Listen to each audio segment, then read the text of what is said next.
intro. You can go ahead and do it now if you want, and then that way you don't have to worry about it.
Good morning, whoa. That's a lot. But Sheila's on it. She's fixing it so we don't hurt our ears this morning. Good morning, and thank you for being here. We're so grateful to share a little update with you. But before we do that, John is going to lead us in a prayer. The Lord be with you. The Lord be with you. And also with you. Gracious and loving God, we give you thanks for this community. We give you thanks for the bounty of resources that we've been entrusted with, for the generosity of this community and the ways that we can be a part of your healing in the world, to share healing and spirituality with those who hunger to know God's love and yet are on the margins of either society or struggle to find a place in faith communities. We give you thanks for this sacred conversation, and we ask for your Spirit to guide us, to lead us, and to help make your love known in this world. We ask all this through Christ our Lord. Amen. Thank you, John. Well, good morning, everybody. I'm so excited about where we are right now, and I'll let you know maybe the direction that I anticipate we're heading in our time together these next 45 minutes. So some of you, many of you, maybe most of you were here a couple of months ago, maybe a month and a half ago, when we had a listening session, and you gave us feedback about some where you have experienced Christ's healing love here at St. Stephen's, how we're doing it already out in the community, and then hopes and dreams that you have. And we felt like it would be important to tell you back what you told us, okay? So I'm going to take a few minutes to share with you what we learned from that survey.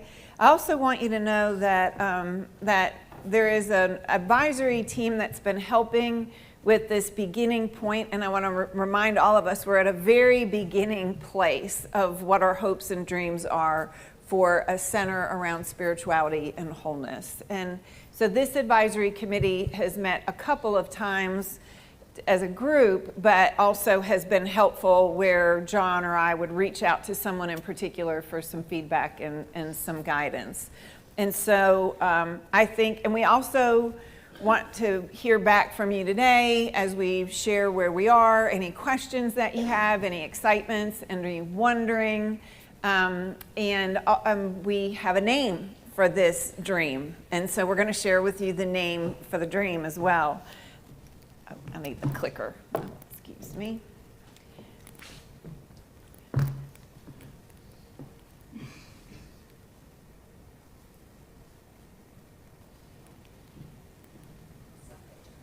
I'm sorry? On the sign, turn it on. Oh, I thought it was on. Forgive me. That's a minor detail. Okay. So this is what we learned from you. This is what we learned from you about what you value. And the number one you'll see as we go through was about community, connection, just a huge piece of what you experienced in the way of feeling close to God through community.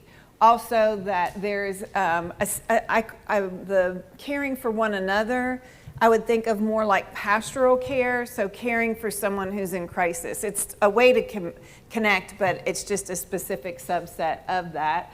Obviously worship, core to who we are as a worshiping community. And then caring for creation. This is an identity of St. Stephen's, but it's good to hear back from you that it's an identity that you all feel very tied to and came up overwhelmingly in the surveys as something that was important. And in some of the spots where we gave you opportunities to share stories, people told about feeling so welcome here. And so I just want to say I'm so proud of who we are. That welcome came up over and over and over again, because I think it's one of the keys of our mission from Jesus, right? Is to welcome the stranger. And what happens is we come in as strangers and we leave as friends. And that's intentional in the way that this community interacts with one another. So what I'm going to do, there were 3 questions that we asked that day that we were here in the forum. And I know those are a lot of words. Don't worry, we're not going to go through every line.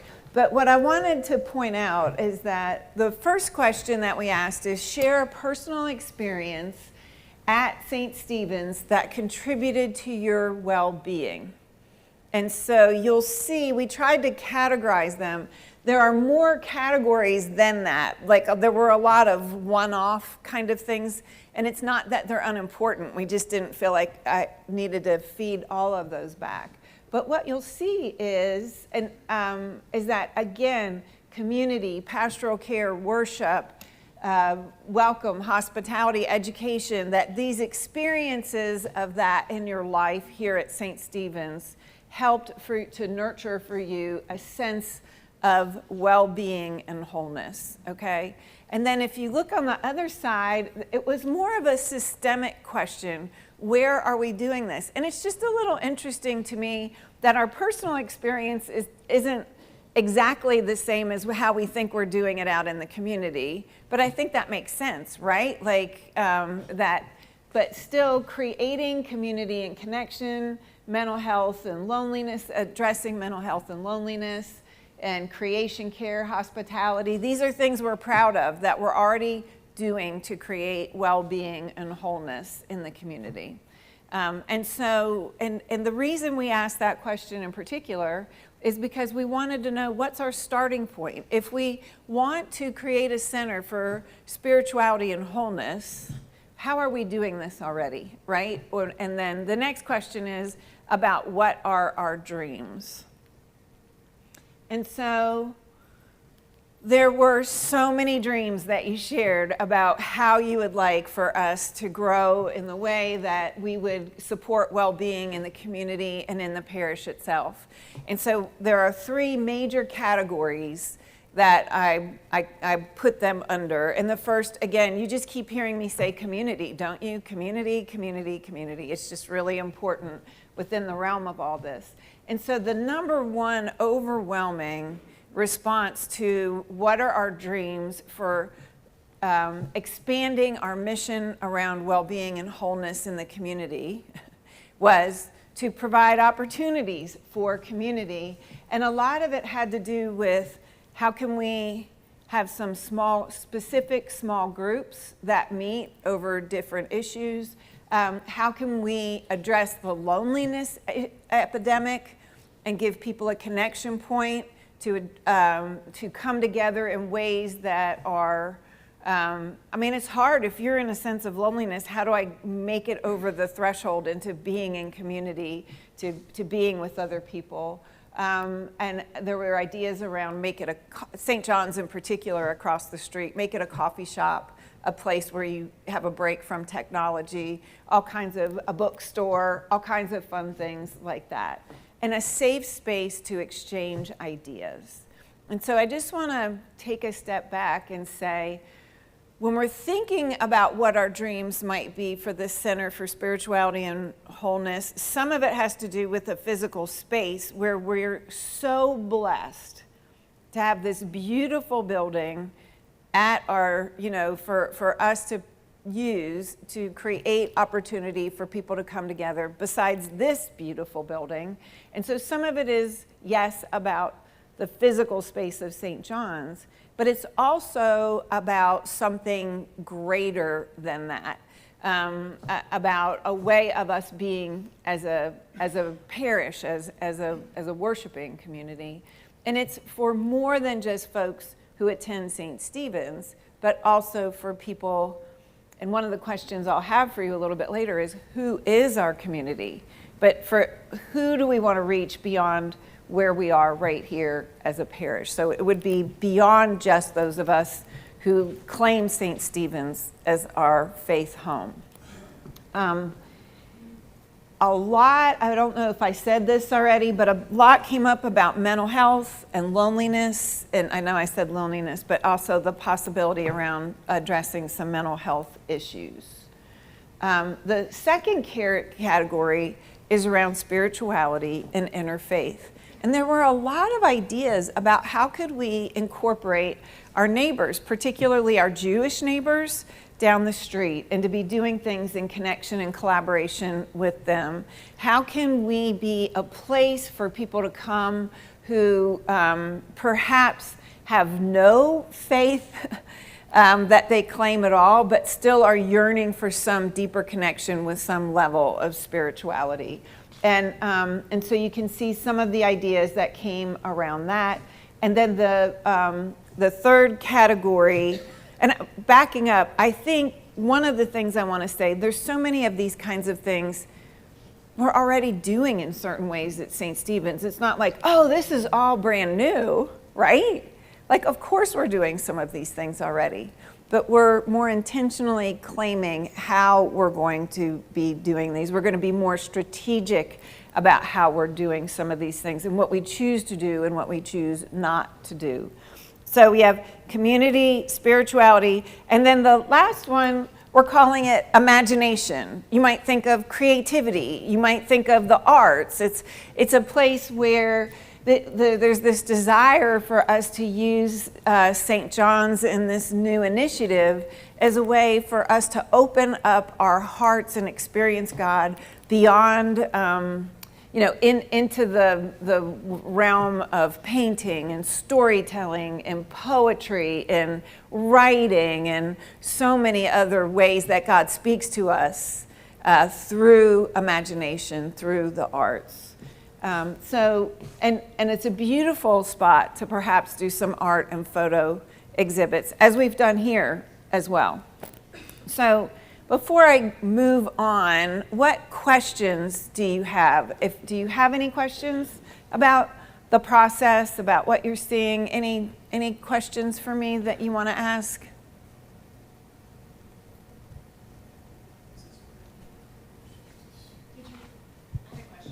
Mm-hmm. Did you reach out to the community, or do you consider reaching out to the community with the questionnaire as well? So Sheila asked, did we consider reaching out to the community with the questionnaire? And we did, but we didn't do it. So that was in the original plan, and that will still happen.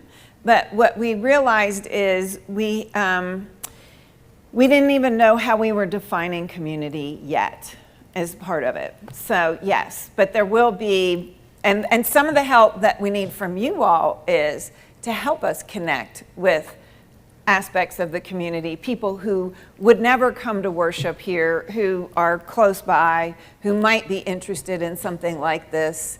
And so we haven't yet. Thank you. That's a great question. Okay. Let me. I'm trying to. Yeah. Why don't you? Yes. Well, Sam, you want to ask your question? I'm going to give a little update. Okay. We don't have a budget yet. Yeah, there's no budget. Yeah. Right. Yeah. It's a great question. So, yeah. We got to figure out exactly where we're headed, and then we can put a scope around that. Some of y'all know that I went to Texas this week. For the last couple years, I've gone to what's called the Episcopal Parish Network. Catherine went with me last year. It is a group that some of y'all may be familiar. It used to be called the Consortium of Endowed Episcopal Parishes, and every year they have an annual meeting where they bring in, where people gather to share what they're learning. This is the kind of leaders of the Episcopal Church. It's about 1,000 people that gather, and there's different workshops and conversations and keynote addresses. And one of the things that was interesting is multiple times came up is that a lot of people are asking the same question. They're using the language. I'm wondering if you've been sending emails to clergy around the country around this loneliness epidemic. Merrick Zabriskie said the same from the Christ Church in Greenwich, Connecticut. One of the conversations that I ended up realizing I had to pivot and go to this gathering was around where is God in the church? And they were addressing that on that conversation was a man who started the Trinity Center for Spirituality, which is a part of Trinity Wall Street. It's a retreat center in Connecticut. Another person it blew my mind, a guy named Alec G. Wirtz, and I may be mispronouncing that. He was a young man who grew up as an atheist Jew, Jewish origin, but atheist family. So he was very confused why he didn't have a bar mitzvah when he was 13. He co-founded the Nearness Project, which has been written about in the Atlantic and a lot of different other. It's kind of gotten a lot of national press. He decided this kind of yearning of where God was calling. He's developing his own sense of spirituality. He went and lived in the L'Arc community, which is where Henry Nouwen spent a lot of his time.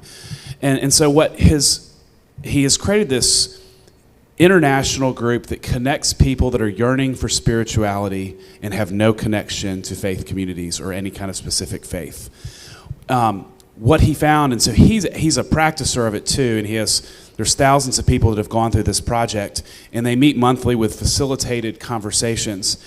What he said is people are hungry for spirituality. What he found that blew my mind is after 6 to 9 months of being in these conversations, these people were searching out for spiritual communities within their own, where they live. So he's in a group with somebody from England, South America, people from across the country, and they began to looking for spiritual communities after answering these deep spiritual questions. We live in an incredibly divisive time, and part of, and I don't say this lightly, and in some ways, a lot of people are co-opting religion in ways that are driving the younger generation away from the church because they don't want to be affiliated with that kind of hatred, meanness. And so how do we create a space if St. Stephen's has always been caring about the neighborhood, it has always cared about our neighbors, it has never been an inwardly focused place. How do we develop spiritual and resilience people within our community so that we're not isolated, so that we are made whole, so that our community is stronger?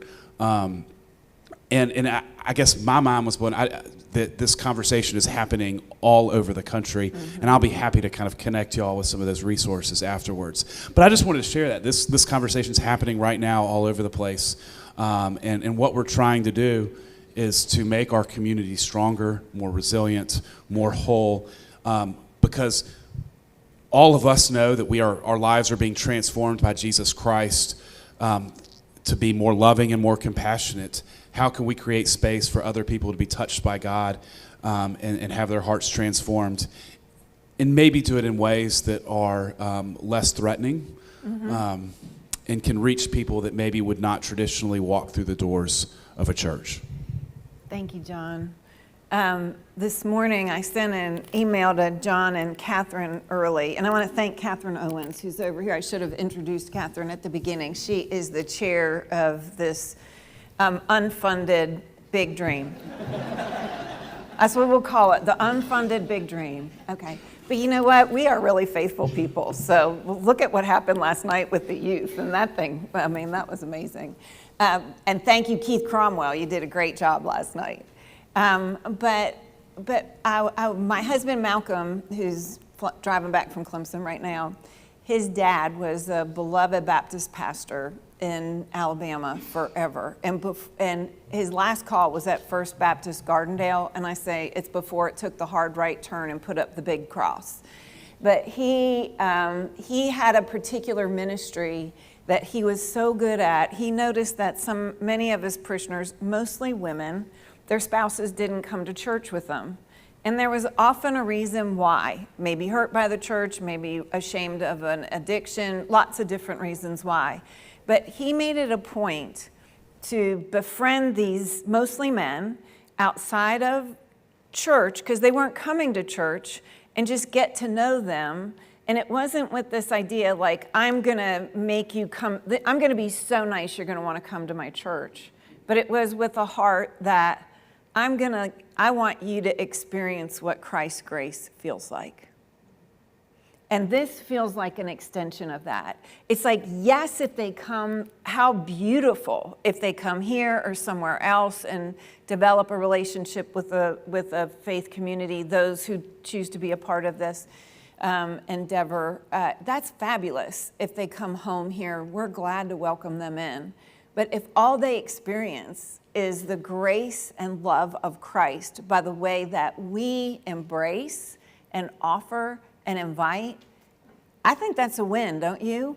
And God can do the rest of the work. We don't have to do it all. God's the one doing all the work here, really. We're just jumping in the stream of the dream that's already there. The seed that God has planted, we're just watering. And I believe that I'm going to come back to this in a minute, because I am so inspired that, so who was at St. Stephen's 30 years ago? Raise your hand if you've been here. Look at you wonderful people. All right, so do you know who the architect was for St. John's?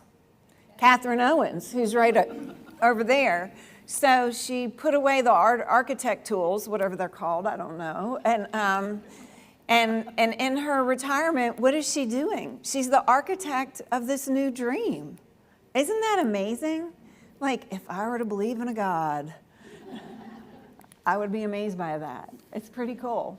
All right, so, thank you, John. It was so beautiful what you experienced in Houston, other than the no plane ride back and had to drive 10 and a half hours in the middle of the night on Friday, so you could be here last night for the kids. But my friends, I think we're on a threshold time. We're on a threshold time in our world where we are moving from one place to another. And we don't know what's on the other side of the threshold, but there's something post-pandemic that's happening. I pray it's something beautiful that's waiting for us. We're at a threshold time here at St. Stephen's. There's a tremendous amount of growth that's happening, not only in the number of little ones that are in Sunday school that Jennifer's like, what do I do with all these beautiful children? And so many of your gorgeous faces worshiping and showing up. But there's a growth of spiritual depth that is palpable. And so we're on a threshold. We're on a threshold. I'm on a threshold in my life, moving into a chapter in my 60s I've never had before, but I bet every single one of us is somewhere on a threshold right now. And so I think when I think about where we're going with this project, it's part of the threshold that God has invited us to step and know that when we walk through the door, we will never be the same as before we walked in. And as we come back out, we carry with us whatever it is that we've learned as we've moved past the threshold. So I'm going to, well, I'll do this first and then, okay. So this is Christine Walters Paintner is someone who I read a long time ago. She's actually called the Abbess of the Arts. I just really want her title. So she's the Abbess of the Arts. I'm like, anyway, I actually texted Catherine yesterday and I said, is it a bridge too far for me to be called the Abbess of this thing rather than the director? And she said, let's play with it. So, very diplomatic. I didn't even send it your way, John. I thought you might hit your head against the wall. But Christine is a beautiful writer, and she's someone who has taken great risks in her life. But this is what she says about thresholds. Thresholds are the space between when we move from one time to another, as in the threshold of dawn to day or dusk to dark, as in one space to another, as in times of inner or outer journeying, pilgrimages, and one awareness to another, as in times when our old structures start to fall away and we begin to build something new. The Celts described thresholds as thin times or places where heaven and earth are closer together and the veil between the worlds is thin.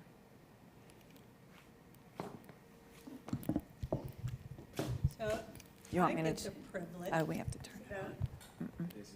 Okay.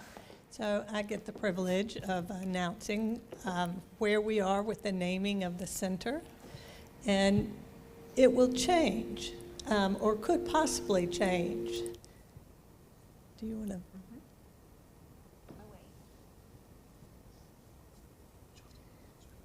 So we're calling it the Threshold Center at Crosshaven, nurturing community, imagination, and spirituality. I think most of us who have done a Bible study here has gone through the exercise where you read a passage and then you identify a word or a phrase that speaks to you. In coming up with the name, we did a little bit of the reverse. St. Ignatius of Loyola talked about imagination prayer. And so we imagined ourselves in the center with the idea of the activities and the feedback that you gave us that were going on, and then looked for what words came to us. And this is where the title has come from. And as our imaginings become more real, we may tweak it. But I wanted to just sort of go over a little bit about where the title came from. So the threshold, Mary B. has already talked about, and let me divert a little bit. In doing this process, Mary B. and I have talked a lot, but we found there's a synchronicity that happens, that we're sharing the same words, like, oh, that's the word I wrote down, or that it's coming together in a sort of a unified way. So I'm going to shorten my talk because Mary B. has already said a lot of the same things that I was going to say. Sorry. No, that's we're on the right path. So the threshold, and thinking about that, I could see us at the doorway, wide open door, welcoming everyone. Nurturing community goes with that. Door open, people of all faiths, all races, and people with no religion, but gathering together to share ideas, to share creativities, to share what we have in common and also where we differ, and respecting that. It's also building up a resilience, and that's something that comes out of June 16th, where the community supported us so much and gave us a resilience to be able to speak love to hate. And we would like to foster that resilience. So that's nurturing community.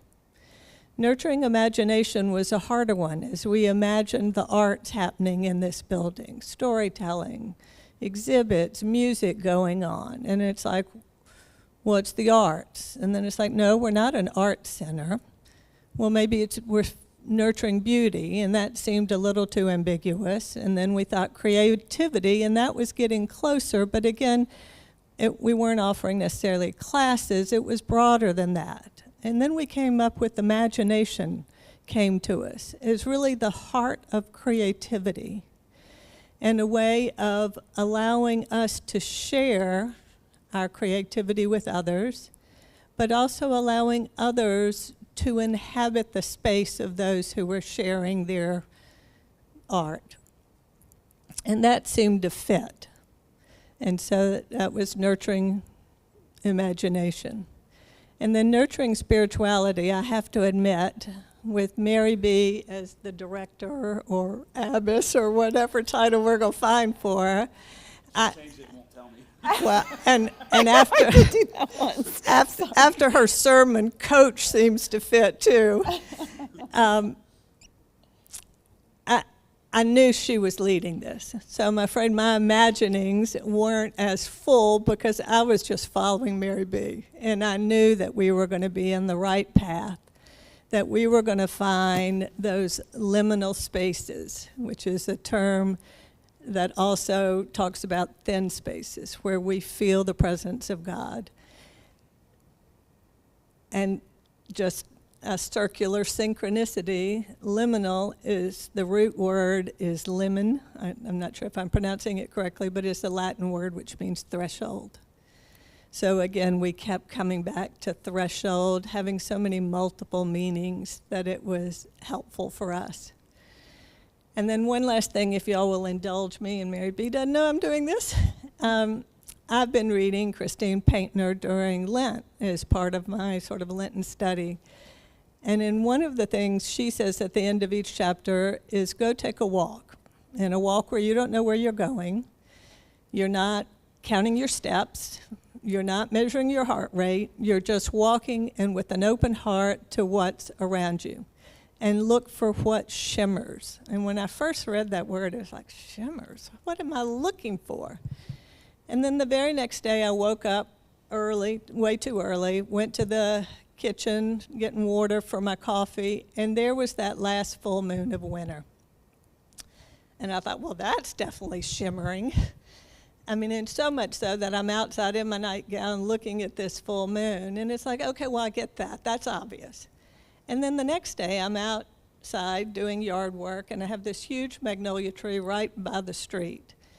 And it has years of dead leaves underneath. And I need to clean that out. I'm going to have to crawl on my hands and knees and get it cleaned out. So I went through, and then I realized I could stand up in it.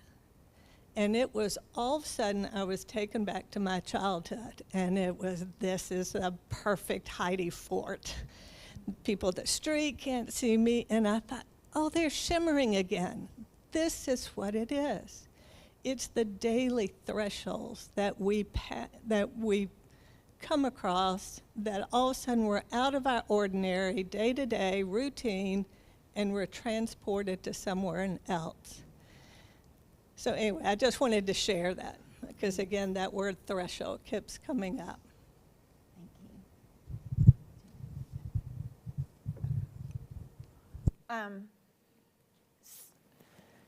So I just want to pause with you before we move on and talk a little bit about how this mutually beneficial mission that we have with St. Stephen's and the Threshold Center, and just see if you have any questions or wonderings that you want to ask or share at this point.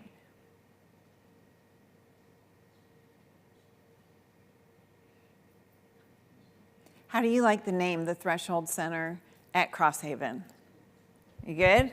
You like that? It's okay if it's not, but I love it. It took me a minute to sit with, I'll be honest. Yeah. If that helps. It took me some time and Poor prayer. man, we beat him up. But he survived. I survived. I crossed the threshold. Yeah, he crossed. That's funny. I crossed the threshold. Yes.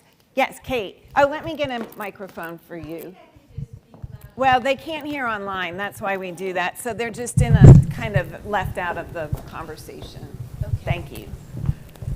What comes to mind, can you hear me? Yes. Is that it? What comes to mind for me is that it feels like this whole endeavor is the fruits of the Spirit from what happens here. Thank you. That's beautiful. Thank you. Michael. There we go.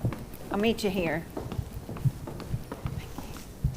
I think that the name is wonderful, and incorporating the perfect name of the street where we sit, Cross Haven. I mean, I think it's just A little beautiful. closer. Yeah.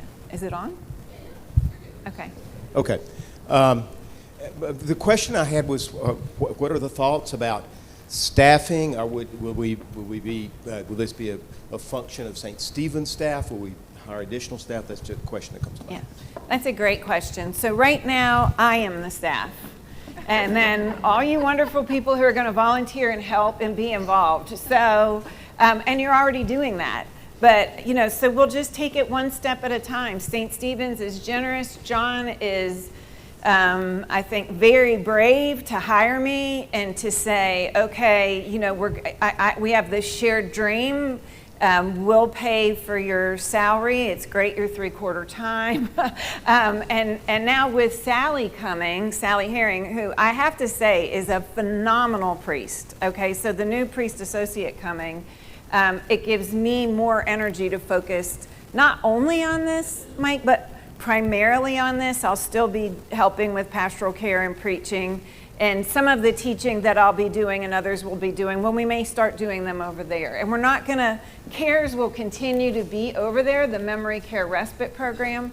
But at some point, we'll be raising funds and looking for grants and some other things. Yeah, a lot of this stuff can there's a lot of grant opportunities. Sam, you asked a great question, what's the cost? Our budget, because of the generosity of this community, can fully incorporate, and the idea is that Mary B continues to be in the preaching rotation here, the classes that she offers, whether it's there or not. I mean, there's no barriers. There's spiritual formation opportunities she's doing. She's on the pastoral care rotation. We have hired another clergy person, all that works within the constraints of our budget. So there is no cost to us running programs and doing this work. What has to happen immediately, if you really want to know, we need about $10,000 just to get the office renovated so she can move across the street. That's a lot of money, but it's also peanuts in the kind of scale of what we're talking about. You know, probably need to develop a website and things like that, but there's grants. I'm not concerned at this place because of the gift of her being on staff and the way that we've kind of structured this is we can get a really, really good start without any fundraising. And probably a year's worth of kind of planning. Right, right. Thank you. Yep. Yes. Hey, Brandy. Okay. I should have someone else be doing this. Can you be my runaround? 25 person if you after want you're done? websites and all that kind of stuff, just if Okay. anybody's thinking out there. All right. I was just going to say that to me, all of this falls in line with what has always been in my mind as St. Stephen's They mission, can't hear you. mission statement, or whatever you want to call it. Open doors, open windows, open hearts, open minds. That is what St. Stephen's is, and this, to me, is just more of that. Thank you. And maybe along those lines, it would be helpful, and John, you helped me out with this one, so I'm going to steal that microphone back for John. Oh, you've got one? I've got a All mic. I so stole the Brandy, one that you'll was- be like, thank you. Okay.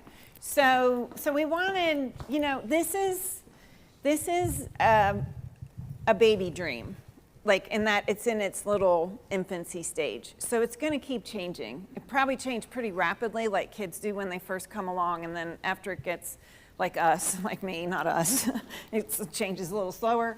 But so this is a mutually beneficial mission. The Threshold Center is an outgrowth of what St. Stephen's is already doing. So do you want to say some about your thoughts around that, John? Yeah, I know. Catherine did a wonderful job a couple weeks ago. Kind of, St. Stephen's is always starting a medical clinic in this neighborhood, helping start Holy Innocents Ministries. I see this actually kind of retaining with under the umbrella of St. Stephen's. It's just, what we're doing is creating another avenue to Christian community and outreach, both intertwined. So you're in the neighborhood, you start learning about spiritual practices with an engaged small group. Maybe you become a stronger person. You certainly do, a more resilient, faithful person. Maybe you find your way into this Christian community. If you're a member of another Christian community, you become a better leader for that Christian community. Or you just become a better neighbor. That's outreach. I suspect it leads to growth as well, but it seems if we are only focused on caring for the people in this room and in this community, we're missing the greater call of the church to care for everyone. Thank you. That's good. People are, when we think of poverty, often we think of money, and y'all know that there is a deep spiritual poverty within our world, and it doesn't matter how many resources you have. There are people that are hungry to know that God loves them and that they can be instruments of peace and hope and healing in this world. And that is addressing, in my sense, spiritual poverty. I would think too, as you look at the list that's behind me, these aren't like hard and fast lines. Like it's like an area of where the emphasis will be. So, we already have CARES over there, which is a memory care respite program that comes out of Kalat Jewish Family Services. So we're already doing interfaith work, and that will continue to be there, and it'll be there 4 days a week from 9 until 3. So that will impact some of how we use the space during those times. But we envision spiritual directors coming in and having a place in order to give spiritual direction. We envision, a lot of different ways, not only of using the space, but also claiming some of what has been going on. The Being With program that came here a couple of years ago is really right up the alley of some of what we might do. And I could envision, so within the community, we've talked a lot about that. Within the imagination, we've talked a lot about that too. And within the spirituality, I could envision that we may, whether it's people physically present here or people who are physically present and people who are online, who come together and commit to partner over a 9-month period of time to do something like the Rhythm of Life that we have, where you're partners almost in creating your own rhythm of life and supporting each other in that, and then maybe making that available for people all over the country who are looking for a space and we're going to use technology. It's not all going to just be at the Threshold Center.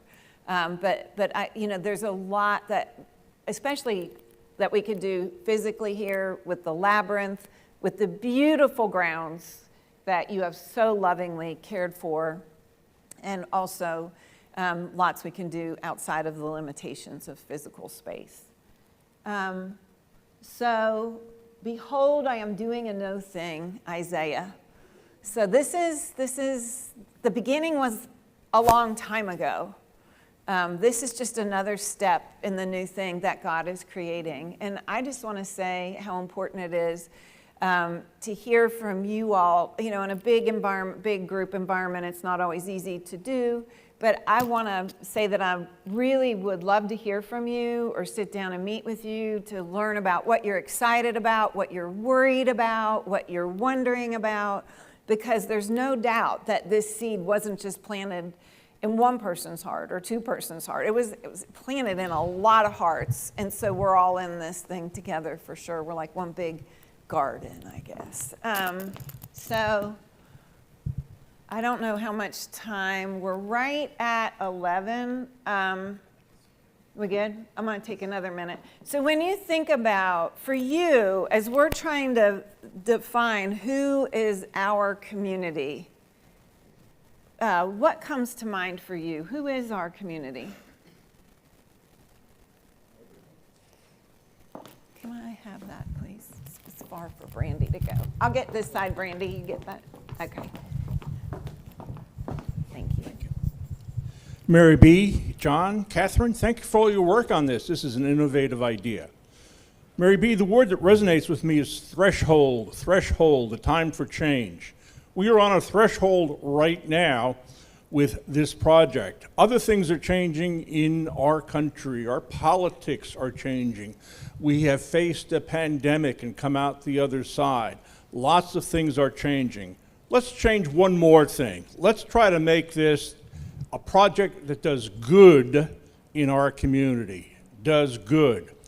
What I would consider is a framework based on the social determinants of health, near and dear to my heart, but it includes things like housing, education, health care, food security, all those kinds of things, mental health, to say the least. We have a beautiful building across the street. We've got a lot of little nooks and crannies in it. What if these various organizations had a small corner, technologically intact, with access to technology, whereby they could reach out to our community, this county, this state, the Southeast, wherever, to talk about ways to provide better health care. I have ideas to talk about ways to improve education, to talk about ways to improve housing. A few weeks ago, I spoke with Malcolm Marler, and I proposed this thing about the social determinants of health. Then I went home and researched it. You know what? The federal government has trouble doing it. So you think St. Stephen's is going to take that on? I don't think so. What I think we can do is take nibbles around the side in our town, in our community, with specific problems. And I could talk longer, but I won't. Thank you. And we're writing down ideas. And one of the things I would say too is so thank you, absolutely. And one of the things that we're aware of with any new organization is it will be important for us to figure out what our starting points are and do them well, and be careful not to be all things to all people. And so to have a sharp vision. And so your ideas will be carried in the conversation for sure. All right, so, and you know what? I'll take one more, and then I'll say, email us about who is our community, because I need to share just where we're going, and then let you go to church. I think our community is what we make it. I don't think it's necessarily Cahaba Heights, Vestavia, Birmingham, over the mountain. It's what we make it. It's when we have eye contact, when we make a difference. And I have learned that in my work through mental health advocacy. Thank you. Excuse me, Frank. Sorry for reaching over. Thank you very much. All right, so I'm just going to leave you with where are we with next steps. And the first bullet point was supposed to say pray. So I don't know what happened, but that's the big, how can you help? When you're on your knees, when you're walking down the street, when you're whatevering, I'm going to invite you to hold this dream in prayer and to ask God where God is inviting you to participate, and that could be to be someone who prays for the endeavor. And that is powerful and meaningful. So please hold the Threshold Center at Crosshaven in your prayers. And if you have some responses to prayer you want to let us know about it, please let Catherine or John or me know. The other thing that I want to say is that, as John mentioned, the next step is we'll be renovating so I can move across the street. Do you all know Zach Dalton, who's our parish administrator? He's a very funny man. So he got all the quotes of what we need to have done, and he's got a great timeline. And the bottom line, he didn't send this to the vestry, but he sent it, I think, just to John and me. Maybe you got it too, Catherine. The bottom line said, Mary B's happiness, priceless. I promise you, we're not creating some, it'll be beautiful and fine, but we're not going over the top. We will be gathering the pilot advisory committee and figuring out what that looks like, and we're not going to claim board members or anything yet. We're going to wait till the end of 2024 to see what it is that we really need before we start looking at terms and all those kinds of things. But that group will help us with mission and vision and funding to be able to know. But in the fall of 2024, in a few months, Scott Stoner is going to come out and spend a weekend with us from Living Compass. And he's going to be with the parish, he'll be with the greater community, and he'll be with the advisory committee. And that will be kind of a soft launch, and we'll have some programs that start in September. But next January, the goal is to be more of a full launch. So hold that in prayer. For sure, and thank you. I really appreciate you being here and being interested in this, and I'm excited for the threshold that we are about to cross over, and anxious to see what God has waiting for us. So thank you all so very much.